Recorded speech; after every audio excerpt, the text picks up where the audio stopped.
Olá, rubro-negros pelo mundo, meu nome é Cícero Andrade, eu sou flamenguista em Portugal. E no vídeo de hoje, como o Mengão pode ganhar do Defensa e Justiça, nosso adversário na Libertadores, hoje à noite. Roda a vinheta. Flamengo!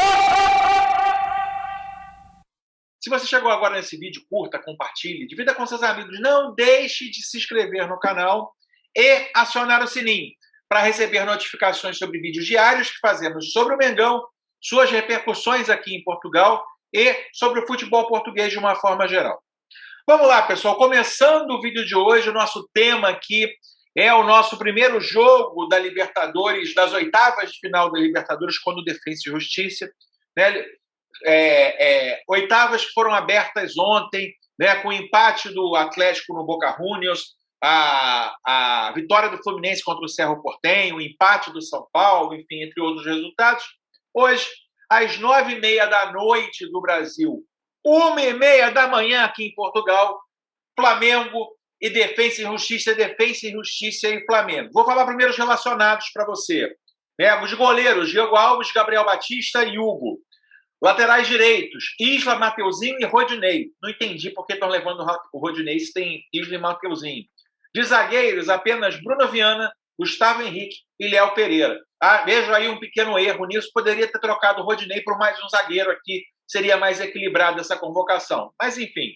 Laterais esquerdos, Felipe Luiz e René. Na volância, temos Hugo Moura, João Gomes, Pires da Mota e Thiago Maia. Meias, De Arrascaeta e Everton Ribeiro, e podemos considerar ali Max e Vitinho. Para frente, Gabri, Michael, Muniz e Pedro. Né? São os jogadores convocados que viajaram para a Argentina para esse desafio. Né? Primeiro eu vou falar sobre o time do Flamengo, pessoal. Né? A gente tem aí 4 desfalques. Né? Rodrigo Caio na zaga, um desfalque realmente muito importante. Diego, contundido, ainda não conseguiu voltar, ainda não conseguiu se recuperar da contusão. O mesmo acontece com o Bruno Henrique. E o William Arão suspenso. Então, teoricamente, estaremos aí sem 4 titulares. Né? O que eu tenho visto aí na imprensa como provável time do Flamengo para hoje à noite. Né? Diego Alves, Isla, Gustavo Henrique, Léo Pereira e Felipe Luiz. Thiago Maia, João Gomes, Arrasca e Everton Ribeiro. Pedro e Gabriel. Né? Vou dar meu pitaco antecipadamente aqui. Para mim, esse não seria o time do Flamengo. Não começaria assim. Em relação à defesa, pouco mudaria. Né? Teoricamente, a nossa força máxima. Porém, eu montaria talvez o meio-campo e o ataque de forma diferente. Arrasca e Everton Ribeiro não dá para tirar. Né? Thiago Maia e João Gomes, esse não seria o meu titular do Flamengo, mas a gente está aí. Sem o Arão e sem o Diego, que talvez pudessem vir a ser os titulares. Né? João Gomes é um jogador mais novo, mais jovem, né? Apesar de já ter jogado bastante com a camisa do Flamengo. Né? Talvez ali, a gente, como é um jogo fora de casa, talvez tenha que jogar com um volante mais marcador. Então, não sei, apesar de não ter visto muito ele jogar, ele está há muito tempo sem jogar, uma das opções é colocar o Pires da Mota também aqui, né? Enfim, o Thiago Maia deve cansar ao longo do jogo e uma alteração que pode ser feita é colocar o Pires da Mota. Ele entrou muito bem no jogo contra o Chapecoense. Né? Não sei como é que está em relação ao ritmo do jogo. E a minha principal preocupação é na frente, pessoal. Pedro e Gabigol foi um erro que o Rogério Ceni começou a cometer depois de muitos pedidos, entendendo que deveria agradar, de certa forma, a torcida ali. 2 centroavantes no estilo de jogo do Flamengo absolutamente não combinam. Né? Não seria aí a minha melhor escalação. Por quê? Porque, como vocês viram no primeiro tempo do jogo contra a Chapecoense, né, nós, apesar do domínio de bola, o nosso grande diferencial, que é usar esses meias para aproveitar as penetrações dos jogadores, terem jogadores mais móveis, como, por exemplo, Bruno Henrique e Gabigol, né, isso fica bastante comprometido. Isso facilita a marcação, ainda mais em Defensa e Justiça, que costuma jogar com 5 zagueiros. Né? Acho que Gabigol e Pedro vão ficar enfiados lá e perdendo a possibilidade de realmente conseguir alguma coisa. Então, se eu fosse o Renato Gaúcho, eu tiraria o Pedro, botaria ou o Vitinho ou o Michael na frente. Por quê? Né? Aí eu vou explicar um pouquinho do porquê eu faria isso, contando para vocês um pouco do quem é o Defensa e Justiça, que time é esse? Né? Esse é o time que ganhou a Supercopa, ou melhor, a Recopa em cima do Palmeiras, foi o campeão da Sul-Americana do ano passado, né? E um time aí que é um time que não é do primeiro escalão do futebol argentino, porém conseguiu essas grandes conquistas aí no ano passado. Né? Algumas características desse time. Né? Como ele foi no último campeonato argentino. Né? Ele foi antepenúltimo no grupo que ele disputou. Então, assim, ele foi muito mal no campeonato argentino. Né? Enfim, ficou beirando aí a zona de rebaixamento no campeonato argentino. O que aconteceu aí antes e depois dos títulos e das conquistas deles. Né? Uma outra coisa importante para falar para vocês é que o Defensa e Justiça está há 48 dias sem um jogo oficial. Por quê? Porque o campeonato, a Argentina segue o modelo, segue o calendário do futebol europeu. Então, esse mês agora foi mês de férias, então eles estão voltando de férias também.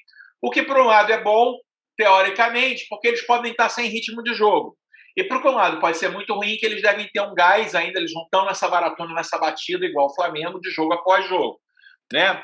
Uma outra coisa importante em relação ao Defensa e Justiça, né? Ele praticamente é um time novo. Né? Por quê? Porque vendeu aí vendeu 8 jogadores e contratou 8 novos jogadores. Né? Então, assim, as estrelas do time foram vendidas, né? Que eram o Brian Romero e o Enzo Fernandes, foram para o River Plate. Né? O River Plate, um time de ponta do futebol argentino, viu nesses 2 jogadores a possibilidade de estar reforçando o seu elenco. Né? Pizzini também saiu para outro time. Nestor, Rodrigo Encra, Emanuel Brites, todos esses jogadores que faziam parte do elenco, e algum deles aqui, como eu disse, né, desses aqui, 3 titulares absolutos e 3 molas propulsoras desse time saíram. Em compensação, foram contratadas 8 jogadores também. Hugo Silva, Tomás Cordona, Rodrigo Canteiros, Diego Torres, Alex Soto, e principalmente Brian Ribeiro, Kevin Gutierrez, Lucas Barrios e Alex Soto, que serão titulares. Desses 8, 4 deverão ser titulares. Do que nós conhecemos, acompanhando o futebol do Brasil, é o paraguaio Lucas Barrios, que jogou pelo Grêmio, jogou pelo Palmeiras também, não teve grande sucesso, mas, de certa forma, é o jogador mais conhecido, aí será o atacante do Defensa e Justiça contra o Flamengo. Né? Então, assim, o que a gente pode dizer? Esse vai ser um adversário que, teoricamente, se conhece a forma de jogar, mas não se conhece as peças ainda. As peças estão sendo encaixadas. Né? O Defensa e Justiça, eu lembro, jogos que eu vi, né? Foram jogos contra o Palmeiras pela Supercopa, pela Recopa, né? Enfim, vi ali secando o Palmeiras, obviamente. Né? O Palmeiras ganhou na Argentina e acabou perdendo no Brasil e perdendo o título nos pênaltis. O que aconteceu, principalmente no segundo jogo? Um jogador do Palmeiras foi expulso. Até então, o Palmeiras tinha o total domínio do jogo, enfim, atacava e até algumas falhas no sistema defensivo, atacava até com certa facilidade. O Palmeiras, quando perdeu um jogador, se recuou, e aí o Defensa e Justiça foi para cima e perdeu as melhores chances de gol. Poderia até ter ganho para um placar mais elástico aí o jogo contra o Palmeiras. Né? Ele costuma, o BKSS deve usar um esquema, apesar das escalações não dizerem isso, as escalações estão sendo divulgadas. Contra o Flamengo, deve jogar num 5-4-1, né, com 5 defensores atrás, quer dizer, com os 3 zagueiros ali, e com 2 laterais, com 4 meio-campistas e o Lucas Barrios adiantado ali na frente. Né? Eles têm um esquema de marcação muito de marcar o homem da bola e as cercanias, e acabam deixando muito espaço aí para quando se faz uma virada de jogo. Né? Mais um motivo para que se tenha ali pelo menos um homem de lado, né? Pelo menos aí ou que seja Vitinho ou que seja Michael, centralizando mais o Arrascaeta, podendo dar esse espaço, né? Enfim, alguém aberto, né? Enfim, levantar, se mantiver o esquema que o Flamengo joga, o Mateuzinho aberto de um lado, Michael ou Vitinho abertos do outro, Arrasca por trás, Arrasca e Everton Ribeiro por trás, e o Gabigol na frente, fazendo ali o pêndulo, tentando criar espaços, acho que é a melhor forma de fato. Se colocar dois centroavantes parados ali na frente, teoricamente facilita a marcação do Defensa e Justiça. Né? Poder ampliar o jogo, poder ampliar o campo, né? com dois pontas abertas, entre aspas, né? O Mateuzinho fazendo isso, com a recomposição ali do Felipe Luiz ajudando, o Gustavo Henrique e o Léo Pereira, né? De certa forma, ou até o Pires, ou o Thiago Maia fechando ali, de certa forma, deixando os laterais mais espetados, é uma outra forma também de confundir a marcação do Defensa e Justiça, né? Já que eles gostam de fazer um tipo de marcação aglutinadora, quer dizer, de concentrar os seus homens onde está a bola, né? Fazendo um jogo mais apoiado ali, de certa forma. Então, assim, o que eu acho, pessoal? Em condições de temperatura e pressão normais, o Flamengo passaria, na minha visão, facilmente, tanto no jogo da Argentina quanto no jogo do Brasil. Não vejo Defesa e Justiça como um adversário que possa efetivamente tirar o Flamengo dessa disputa em condições normais de temperatura e pressão. O que acontece? A gente tem algumas desvantagens. Né? Primeiro são os desfalques, mas esses desfalques agora, os principais jogadores, de certa forma, não foram mexidos. Quais são eles? Everton Ribeiro, Gabigol, Arrascaeta, só o Bruno Henrique, teoricamente, que saiu, que são aí o nosso quadrado mágico, teoricamente, que vai fazer falta nesse jogo. Diego também, de certa forma, Diego e Arão, de certa forma, dão experiência e equilíbrio ali ao meio campo também. Né? O que acontece? Né? Pelo menos nós temos mais ou menos substitutos ali. O Vitinho é igual ao Bruno Henrique? Não. O Michael, muito menos.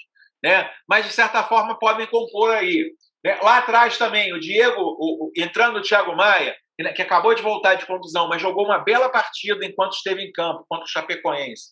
E o João Gomes também podem dar esse equilíbrio ali atrás, mesmo se o Pires da Mota, se for o Pires da Mota do Clube da Turquia, da Seleção Paraguaia, também pode trazer isso. Né? Então, assim, eu acho que o nosso principal desafio é que a gente está começando de novo, coisas do futebol brasileiro, né? Coisas especialmente do Flamengo, está estreando um treinador num jogo decisivo como esse.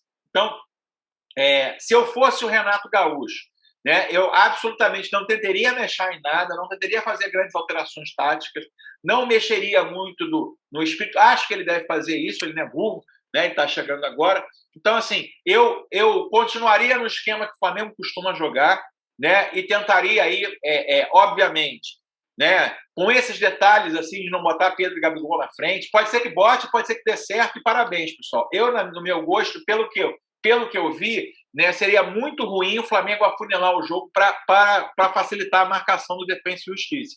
Né? Eu entraria desta forma com o Flamengo. Não sei como o Renato vai fazer, mas eu acho que é sempre um perigo se colocar um treinador novo às vésperas de um jogo decisivo como esse, né, podendo aí fazer mudanças bruscas e desfigurar o Flamengo.